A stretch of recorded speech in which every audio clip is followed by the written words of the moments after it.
¿cómo le va a todos ustedes? Realmente un placer compartir este espacio de feedback junto al doctor Gustavo Delía. ¿Qué tal, Gus? ¿Cómo estás? La verdad que... ¿Cómo vienen los tiempos ahora, no? ¿Cómo estamos? Después del paro, hay movimientos, la gente ya está hablando en las calles. ¿Sabes que tengo una duda? A ver. ¿Fue un éxito o fue un fracaso este paro nacional? ¿Cómo lo ves? Yo le repregunto a todos ustedes, ¿tiempos modernos o cambios de paradigmas? El primero que marcó la cancha de cambio de paradigma, sabemos que fue alguien que nadie esperaba, que se llama Javier Milei, actual presidente. Entonces, la repetición de actos que se hacían en el pasado, digo que hacíamos los argentinos en general, ¿tienen el mismo efecto en el presente? Pero vinculado a lo que planteó Gustavo Delía, vinculado al planteo mío, ¿saben a quién tenemos? A un referente de la consultora 3.0, Julián Libonati. ¿Qué tal, Julián? ¿Cómo estás? ¿Qué tal, Gustavo? ¿Cómo les van? Bien, ¿vos? Bien, todo en orden. Bueno, la verdad que empezá vos. Empiezo yo. La verdad que tengo una duda. Porque yo he visto que el transporte afectó a mucha gente que vaya al trabajo, pero vi mucha gente en la calle. Entonces, ¿sabes que tengo una duda? ¿Fue un fracaso o fue un éxito este paro nacional? Para los moyanos fue un éxito. Ahora la escucho a Patricia y pues es un fracaso. ¿A quién le creo? Bueno, ahí la tensión éxito-fracaso me parece que hay que interpretarlo, pensarlo desde quién lo está postulando, quién lo está sosteniendo. Obviamente el gobierno va a sostener el encuadre, la idea, la suposición de que es un fracaso y va a sostener sus argumentos, y la oposición o los sindicatos van a sostener la idea de éxito. Hay ciertos indicadores, hay veces que se suele usar si se usó o no se usó luz, hay como indicadores para interpretar el éxito o fracaso. Mi lado o el lado desde la consultoría política tenemos que interpretarlo desde la opinión pública. ¿Cuál es la interpretación de la opinión pública en cuanto a, en este caso, un paro? Nosotros no tenemos una medición reciente sobre esto porque es algo que sucedió en los últimos días, hace 24 horas, pero sí tenemos data de la última semana que nos permite interpretar cuál es el cuadro de situación de la sociedad con el gobierno nacional. Y acá tengo que comentarles que es un contexto relativamente positivo, que si preguntamos, hiciéramos una encuesta, que de hecho la hacemos, cómo evalúan al gobierno nacional, la gestión del gobierno nacional o incluso la imagen de Javier Milei, tenemos que más de un 50% de los argentinos califica positivamente la gestión y la imagen de Javier Milei. Hay cerca de un 53% de argentinos que aprueba la gestión, o por lo menos en la última semana un 53% de argentinos que aprueba la gestión del gobierno nacional, y hay un 47% que la rechaza. Entonces, sopesando estas dos cuestiones, aquellos que están del lado de los desaprobadores seguramente piensen o perciban o interpreten el paro en clave éxito, y aquellos 53%, 54% que están a favor o por lo menos acompañan al gobierno nacional tienden a caracterizar el paro como un fracaso. Obviamente acá hay un tipo de grieta que divide las interpretaciones sobre el paro. Pero ya que avanzamos después con otro tema, metámonos en el tema paro. Corresponde ahora decir, porque yo veo que es un juego, me parece que la población va por otro lado. Un juego de los medios de comunicación. Prendés un canal, te dice que es un éxito, no voy a decir qué canal, y prendés otro canal y te dice que fue un fracaso. Y la población va por otro lado. ¿Vos lo ves así o no lo ves así? ¿A qué voy? Países occidentales tienen paros. El derecho a huelga es un derecho constitucional. Nosotros, bueno, decimos el paro, el aparato, una serie de características, también un comentario muy instalado en los medios, de un lado, ¿sí? No le hicieron ningún paro a Alberto Fernández y se lo hacen a Javier Milei en un periodo breve de mandato. Después le recuerdan los 13 paros nacionales que tuvo Raúl Alfonsín. Parece que si la inflación es peronista, no hay paros. Esto es lo que se ve. Sí, a ver, yo estoy de acuerdo. A ver, lo tuyo es esto dice en la calle. No, lo tuyo es una confirmación, ya directamente. No, pero eso hablan en la calle, así dicen. Si la inflación es peronista, acá no hay paros. A ver, acordate los últimos 4 años. Esto es lo que se habla en la calle. Me parece interesante también plantearlo esto desde los actores sociales que pertenecen a un conflicto sindical o un paro. En líneas generales, en Argentina hoy, en el contexto, en el clima de opinión hoy, el sindicalista, la imagen del sindicalismo, tiene una imagen particularmente negativa. Negativa, sí. Particularmente negativa.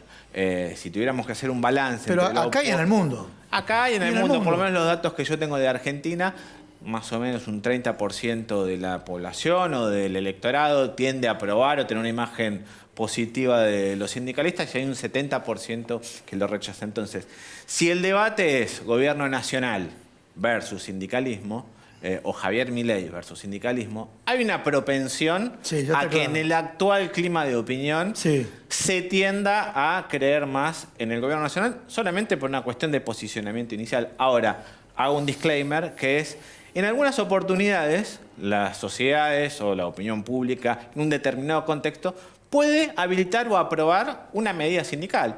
Que una parte importante hoy de la población argentina está de acuerdo con este plan. Entonces me parece importante también que el sindicalismo tenga esa capacidad de representación de sus sectores o de una parte relevante de su sector. Entonces, de vuelta, el matiz o el anteojo en cómo se mire lo que está pasando depende del sujeto que lo está haciendo. Hay como dos prismas sobre el fenómeno. Ahora, de vuelta, si se debate sindicalismo versus gobierno nacional o sindicalismo versus Javier Milei, obviamente va a haber hay un posicionamiento. Pero vuelvo a mi pregunta, ¿pero ese es el debate o la gente debate otra cosa? Por ahí voy. Me parece que estamos viendo que es un debate que se construye en los medios de comunicación y la gente va por otro lado. Cuando va por otro lado, ratifica ese número que vos decís del 53%. Yo hoy, o por lo menos en estas semanas, no percibí efervescencia en cuanto a este tema. Claro. No noté que fuese ni para un lado ni para el otro. No fue un tema necesariamente relevante en la opinión pública, en el electorado promedio. Sí. No fue un tema de conversación, o por lo menos no lo percibí de otras maneras. Hay otras situaciones donde sí genera más conversación o se engancha más la población al momento de hablar, que es, qué sé yo, si hubiese habido una movilización o un corte de calles o un piquete, esos son temas inhibitorios, o sea, que generan rechazo, que generan particular repudio en una parte mayoritaria de la población. Entonces, también me parece interesante el sindicalismo que tuvo esta capacidad de percibir o tener un termómetro social de que hay instancias de... Hagamos paro, pero no... Hagamos paros, pero no movilización, cortemos. porque se sabe que eso es en este contexto, en este clima de opinión, es una situación que genera particular rechazo, o por lo menos un rechazo mayoritario. Entonces, te diría que no fue un paro que generó mucha conversación, no fue un paro necesariamente relevante para parte mayoritaria de la población. ¿Por qué? Porque se jugó, cada uno lo jugaron en su cancha, además el sindicalismo tuvo esa capacidad de silenciar o por lo menos omitir esos elementos particulares que generan particular rechazo en la opinión pública. Tomo la palabra, cada uno lo jugó en su cancha. Vamos para adelante. ¿Cómo estás viendo Javier Milei? En lo macro, ley bases 2 por un lado, Senado, ¿sí?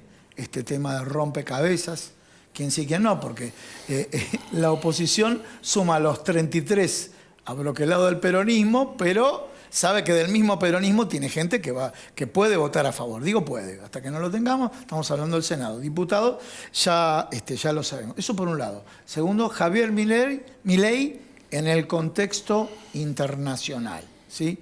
Y tercero, Javier Milei en la política económica, para que después acá Gustavo va puntualizando los temas. A mí me parece súper interesante lo que pasó en diputados en cuanto a la ley bases y cómo se tuvo que comportar el radicalismo y parte de ese bloque. Y digo tuvo que comportar porque me parece que tomaron nota o registraron que su electorado, la gente que vota radicalismo o vota espacios políticos análogos o similares o vinculados al radicalismo, su electorado está en sintonía con lo que está haciendo el gobierno nacional. Entonces me parece que lo relevante de la situación de la ley de bases es que no solo fue una negociación entre gobierno nacional y bloques políticos, sino además fue un partido político o un bloque político, unos espacios políticos que se dieron cuenta, o por lo menos reaccionaron en función de eso, de que su electorado, el tipo que va y pone el voto, la mujer que va y pone el voto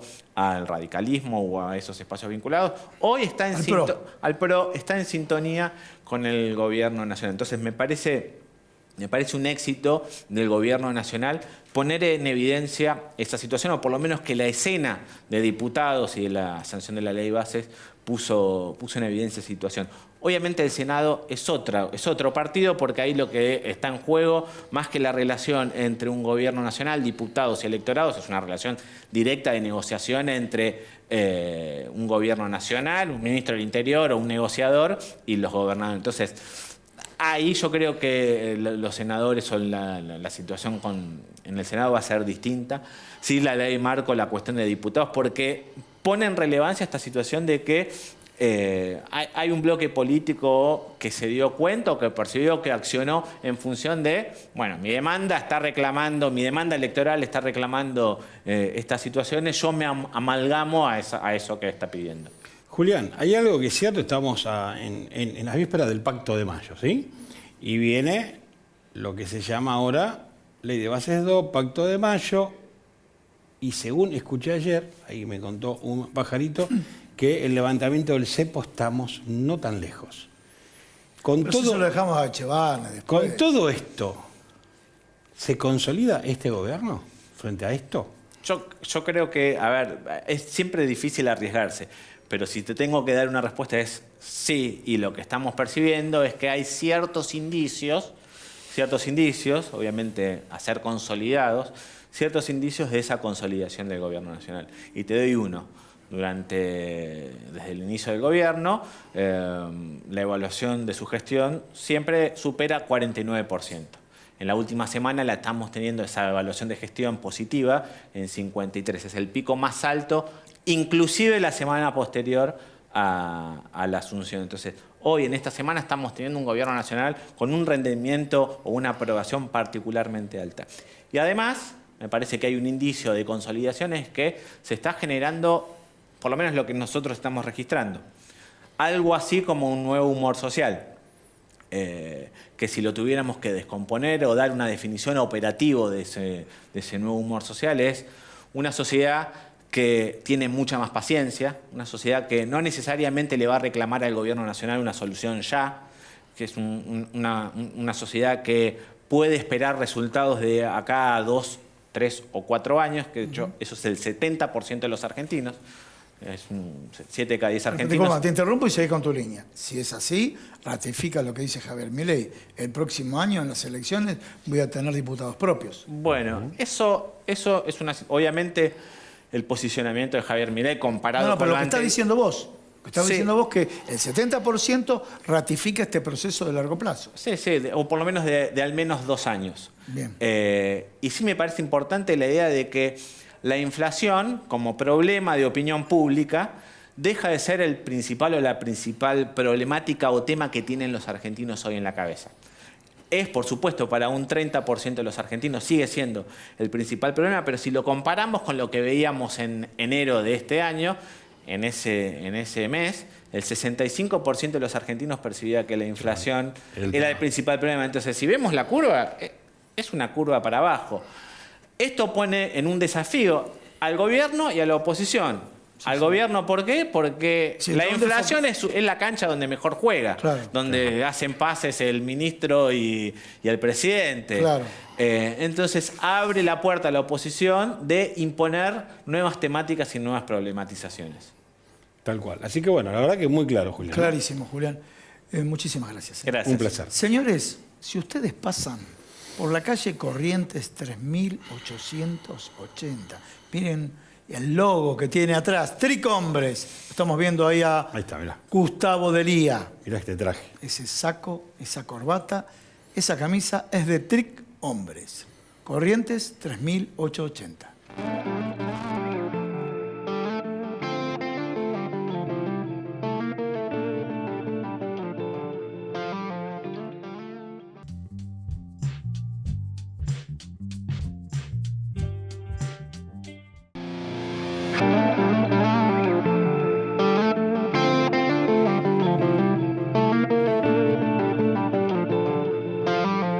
Bueno, en este bloque vamos a hablar de economía. Estamos con Agustín Echevarne, presidente de la Fundación Libertad y Progreso.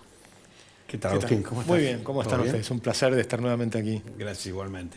La verdad que, bueno, tenemos un escenario complejo.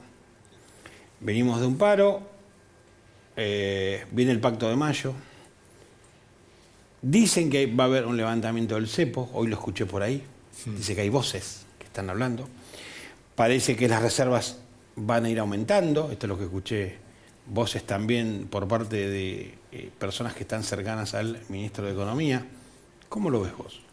Bueno, yo diría que estamos cruzando la mitad de la tormenta, ¿no? Estamos en el medio de la tormenta, con una economía complicada del lado de la actividad, por supuesto. Se empiezan a ver algunos síntomas de que tocó fondo y que empieza a rebotar. Por ejemplo, los salarios los últimos 2 meses están un poco más altos que la inflación. O sea que hay una cierta recuperación ahí. Del mismo mes. En el mismo mes, claro. En el mismo mes. Pero, por supuesto, diciembre le pegaron duro porque la inflación fue mucho más alta, enero también. Pero ¿sabes por qué hice esta aclaración? Para que la gente no diga que queremos dibujarla. En el mismo mes estuvo por arriba y hay que marcar el dato positivo. Sí, sí, pero por eso digo, fueron también caídas muy grandes de actividad. Sí. Había rubros que estaban 30% abajo y ahora los vas a ver -8. Siguen estando abajo del agua, pero es como que hubo un piso tal vez que se está formando. Y del lado de la inflación, que es un tema muy importante, la caída viene 25, 20, 13, 11, 9, y nosotros en la Fundación medimos 4,5, proyectamos 4,5 para mayo. El promedio del REM, del Banco Central, que mide todas las consultoras, está en 7,5, o sea que igual todos está marcan, más abajo, sí. Todos marcan para abajo y a nosotros nos está dando un poco más abajo todavía, porque se están postergando algunas subas de tarifas y demás. Entonces, sacando esas subas de tarifas nos da 4,5, lo cual implica que poco a poco se va viendo como que el programa funciona desde ese lado. Pero claramente la gente, es muy interesante ver que está aguantando el chubasco, porque es duro. Hay sectores que, por supuesto, la están viendo complicadas. Hay empresas que están viendo ajustándose el cinturón fuertemente. Este ajuste es un ajuste importante. Y se ve la convicción, el coraje del presidente que dice, yo la inflación la mato. Sí. ¿No? Con o sin ayuda. Pero después viene el tema político. Y ahí sí tenemos un problema. A ver. Porque nosotros estamos viendo lo que ocurre en el Senado y decís, muchachos, pónganse la celeste y blanca. O sea, no pueden hacer paro en el Senado. Una cosa es el paro en la calle, otra cosa es el paro en el Senado. Los senadores no pueden parar. Claro. Es decir, se llevan los 7 millones de pesos o lo que fuera, pero no pueden parar. Hay que avanzar en la aprobación de las leyes. En diputados ya se hizo una negociación larga, hubo una reducción de la ley bases importante, una negociación muy importante. Pueden hacer cambios en el Senado, pero tienen que aprobarla en general y empezar a hacer los cambios. Sí, sí. Entonces, si la aprueban en general, ya es un avance y es una recuperación. Si mirás en los mercados esta semana, hubo una pequeña toma de ganancias. Los bonos siguen estando en 60, por ejemplo, contra 20 que estaban, o sea que hubo un aumento fuertísimo, pero hay una pequeña toma de ganancias, pero debido a la cuestión política. Es decir, yo creo que es importante que se den cuenta los diputados, los senadores, los diputados lo han hecho, los senadores tienen que hacerlo, los gobernadores, lo importante que es para Argentina. Claro. O sea, Argentina necesita una recuperación más vigorosa, porque va a venir una recuperación, pero puede ser más o menos vigorosa. Y si la política ayuda, va a ser más vigorosa. Cuanto más reformas hay, más vigorosa va a ser la recuperación. ¿Te puedo preguntar algo técnico? Así como le preguntamos con Gustavo a Julián Libonati el tema paro sí o no, que está en la agenda, el tema de que se instaló en la agenda en los medios de comunicación, lo mismo, prendés un monitor, dice el RIGI es muy malo y otro dice el RIGI es maravilloso. Para lo cual te tenemos a vos y nos vas a explicar del régimen de promoción para las grandes inversiones, o sea, el régimen impositivo para las grandes inversiones. El tema simplificado es, el régimen es muy bueno para las grandes inversiones.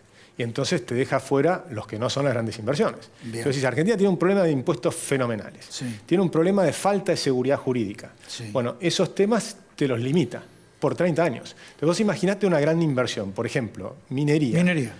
Para hacer una mina de 10.000 millones de dólares, una mina de cobre, que puede haber 3. Tengo un hermano que es geólogo, así que conozco el tema. Vienen las empresas, construyen una ciudad nueva. Sí. ¿No? Construyen una ciudad con sus escuelas, con sus caminos, con sus casas. Tienen que llevar la gente, los trabajadores, las familias de los trabajadores. Tienen que hacer escuelas para... Les pagan muy buenos sueldos, generalmente 3 veces el sueldo, a veces el sueldo promedio de la economía. O sea, es una inversión tremenda que pones durante 3 años, estás poniendo plata. Construís los túneles, todo el tema. Y cuando empezás a sacar el dinero, te lleva 30 años para recuperar la inversión. ¿Quién va a poner el dinero si tenés cepo cambiario? Sí. Si después te cambian los impuestos. Es decir, Si no puedes hacer remesas de utilidades a tu casa matriz. Exacto. Pero también es cierto, y es una crítica válida, por eso yo digo, si lo quieren discutir, lo pueden discutir, que incluso yo podría hacer críticas también. ¿Por qué 200 millones y no 199? Claro, está ¿No? claro. ¿O por qué, por ejemplo, 200 millones de una empresa que hace una inversión o 200 empresas que hacen $1 millón de inversión? Claro. Que seguramente las 200 empresas van a contratar más empleo que esa inversión de 200 millones. Qué bueno que vos hagas este análisis. Entonces, existen esas cuestiones. O sea, por supuesto, esto es... A ver, yo creo que Argentina requiere tener una reforma impositiva fenomenal y estoy seguro que el presidente está de acuerdo. El problema es que hoy no hay plata. Entonces es muy difícil hasta que no logras reducir el gasto público. Me pareció no haber escuchado esa frase en el plato. Sí, sí. Entonces, me lo dice hasta mi hija. Sí, y entonces a veces no se animan a ir más rápido. O sea, claro, yo desde afuera y desde la planillita de Excel o desde mi computadora puedo escribir muy rápido y elimino 150 impuestos, me quedo con 7, 8 y la Argentina va a andar fenómeno. Claro. Pero el que está ahí te agarra vértigo y decís, bueno, ¿qué hago el mes que viene? ¿Cómo pago los sueldos del Estado? ¿Cómo pago las pensiones? ¿Cómo pago las jubilaciones? ¿Cómo pago? Entonces, yo entiendo que es muy distinto estar adentro del gobierno que estar afuera de la cancha mirando y diciendo qué es lo que hay que hacer. El norte está clarísimo. Hay que hacer una reducción tremenda del sistema impositivo argentino para súper simplificarlo y achicarlo. Eligen empezar con las grandes inversiones porque necesitamos que la economía arranque. Claro. Y tenés en las puertas 30.000 millones de dólares de inversiones para Vaca Muerta y 30.000 millones de dólares para inversiones en la minería. Yo creo que el gobierno está pensando, bueno, pongamos en marcha todo esto, que se reactive la economía y vamos a ir bajando impuestos más adelante. El presidente lo ha dicho varias veces. A medida que crezca la economía y se recupere la recaudación, lo que van a hacer es devolverle la plata a la gente bajando impuestos. Es decir, no están esperando recaudar más para que el Estado gaste más. Claro. Están esperando recaudar más para bajar impuestos. Y eso va a ser un círculo virtuoso espectacular. Pero este momento es el momento más difícil de todos. Porque es el momento... Para seguir, disculpame, pero esta es tu pregunta. Sí. En realidad, Agustín, no te ofendas, pero no la respondiste, porque Gustavo te preguntó. ¿Y el cepo? El cepo. El cepo yo no sé si lo van a sacar pregunta, ahora. ¿No? Sí, yo no tengo la bola de cristal. Lo que entiendo, por lo que estoy viendo, es ellos recuperaron 15.000 millones de dólares de reservas, sí. Lograron bajar a la cuarta parte las tasas de interés que paga el Banco Central, sí. O sea, pagaba 280%, más de 280% tasa... ¿Se descomprimió el ELIX? Efectiva anual y ahora estás pagando 64-67% de tasa efectiva. O sea, tenés la cantidad de intereses que tiene que pagar el Banco Central se ha reducido a la cuarta parte. ¿El ELIX se redujo también? El ELIX no hay, sino que ahora son pases, ¿no? Los pases, sí, los pases, sí. Pero bueno, del ELIC a pases. En realidad, no los pasivos remunerados. Sí, lo que se redujo es el costo por las tasas de interés, pero todavía los pasivos remunerados son muy grandes y eso es lo que falta todavía de reducir y depende cómo lo medís. Si lo medís contra el dólar contado con liquidación sigue siendo muy alto, si lo medís contra la base monetaria está cayendo.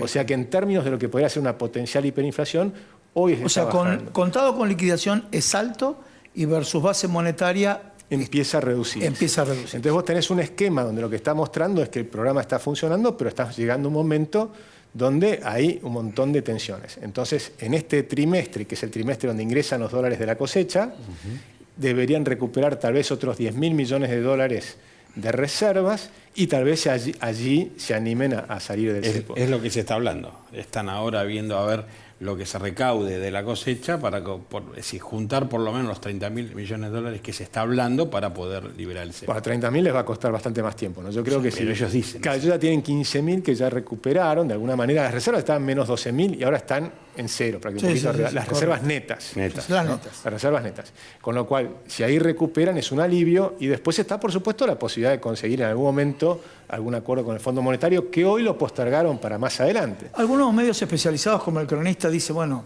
están poniendo en duda el tema del crawling peg. Vamos a cambiar el lenguaje, que no se ofenda, que no te ofendas vos, pero para el público. El tema de devaluar un 2% mensual, un 3%, establecer una pauta. O sea, ¿vos cómo lo ves? ¿Puede haber un empujoncito? Te digo que la gente del sector agropecuario que acompaña a Javier Milei dicen, me estoy sentando arriba de la soja. Y hay otro capítulo, que sería la contraposición.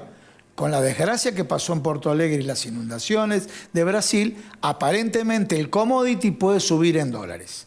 Dicho esto, ¿cómo lo ves vos? Bueno, mi visión es que hay que tratar de salir del cepo. Sí. Y liberar el tipo de cambio. Sí. Entonces la discusión pasa a ser una discusión de mercado. Bien, perfecto. Y yo creo que si se liberara hoy el cepo, o si se hubiera liberado antes, yo creo que no iba a haber una escapada del tipo de cambio. Para Bien. nada. Creo que te iba a pasar lo mismo. Y también va a ocurrir que la Argentina te quede cara en dólares. Pues si la Argentina está siendo, y está siendo, observada en el mundo, como antes no nos miraban. Sí. Éramos invisibles para Sí, el mundo. sí, sí, sí. Totalmente invisibles. Hoy no. Hoy estás en las bocas de todo el mundo. Estás en la boca de inversores importantísimos. Esta semana, Drucker Miller, que fue el socio de Soros, dice, yo compré Argentina. Cuando esos inversores impresionantes te dicen, estoy comprando Elon Musk, te dicen, están invirtiendo en Argentina. Compro marca Argentina por ahora. Él lo dijo como lo hizo. Él dijo, pregunté, ¿cuáles son los 5 activos en la bolsa que tienen más liquidez? Y compré los 5. Y después me puse a estudiar. Sí. Esa es la forma de operar de un típico trader en Estados Unidos. Compran argentino porque ven un presidente con una convicción espectacular. Dice, yo compro, porque Argentina es un país que fue espectacular en el mundo, que hoy es un desastre hace 100 años. Escúchame, y tiraste tenemos la un crema presidente... al final del programa. Sí. Tiraste la crema al final del programa. Bueno, te pido un favor porque tenemos que comentar una novedad en términos judiciales. Por favor, Gustavo. Bueno, en las últimas horas, Guido Zuller, ¿lo conoces? ¿Cómo lo conocés? Bueno, te cuento, se archivó la causa penal, ¿te acordás que estaba imputado por abuso sexual? Sí. Bueno, se archivó la causa. ¿Qué dijo el fiscal? No hay más elementos para seguir investigando. Ahí lo estamos viendo, sí. Exactamente, no hay más prueba por producir y lamentablemente estamos acéfalos probatoriamente. ¿Qué significa esto? No tiene más para investigar. Entonces dice, tomémonos, archivo la causa hoy, 6 meses sobreseído Guido Zuller de abuso sexual. Bueno, muy bien, y ahora sí cambiamos nuevamente. Desde ya, muchísimas gracias. Te dijimos, tiraste la crema al final porque te preguntaría 100 temas de lo último que mencionaste sobre, pero queda para otro capítulo, sobre la compra de activos. Compro activos y empiezo a estudiar. Es un tema no menor y realmente motivante, ¿no? Muchísimas gracias. Un placer. No, vamos a lo siguiente, antes del cierre. Sí. Tienen un evento muy importante en la Fundación para el mes de junio. Contanos la fecha y después lo ampliaremos. El 11 y el 12 de junio vamos a hacer un evento importante. Invitamos muchos académicos internacionales. Viene James Heckman, que es Premio Nobel de Economía, el que heredó todo el concepto de capital humano. Sí. Me parece importante para que se comprenda. Va a venir el presidente, va a venir alguno de los ministros, vienen políticos, vienen empresarios de afuera y de aquí. Y ojalá sea un aporte para que se generen posibilidades de nuevas inversiones para Argentina. ¿Periodista va a haber? Va a haber periodistas. Ahí está. Y por supuesto que sí, Bárbaro. vamos a invitar. Bárbaro, entonces. Agustín, muchísimas gracias. Yo hago rápido Un placer. los agradecimientos. Sastrería Windsor. Esta camisa, este saco, este pañuelo es de Sastrería Windsor. Maipú 843. Bueno, qué interesante el programa de hoy. Un programón. Nos vemos. Nos vemos. Hasta la semana que viene.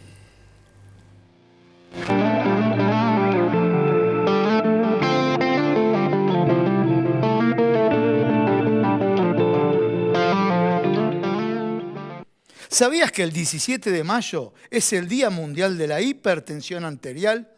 Por eso, la Confederación Farmacéutica Argentina invita a sus pacientes, a medirse la presión gratis. Sumate a la campaña, conocé y controlá tu presión arterial. No te olvides, 17 de mayo, en cada una de las farmacias pertenecientes a la red COFA.